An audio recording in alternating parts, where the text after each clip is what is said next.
আচ্ছা, কার কার বাড়িতে এরকমটা হয় বলুন তো। বর্মশাই বাজার থেকে 8 কিলো কুল এনেছে আচার বানানোর জন্য। হুম। তো আর 4 কিলো আখের গুড় এনেছে।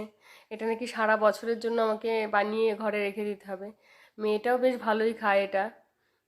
আর গরমের সময় তো একটু টক জিনিস খেতে ভালোই লাগে। তো দুদিন একটু রোদ খাইয়ে আজ বানাতে বসে গেছি। এভাবে পরিষ্কার করে নিয়ে এভাবে ফাটিয়ে নিচ্ছি, নাহলে এর মধ্যে একটু গুড় গুড় বা বলুন মশলা বলুন কোনোটাই ঢুকবে না। হাতটা ব্যথা করছিল, ওই জন্য হামাল দিস্তায় আবার একটু চেঁচে নিলাম।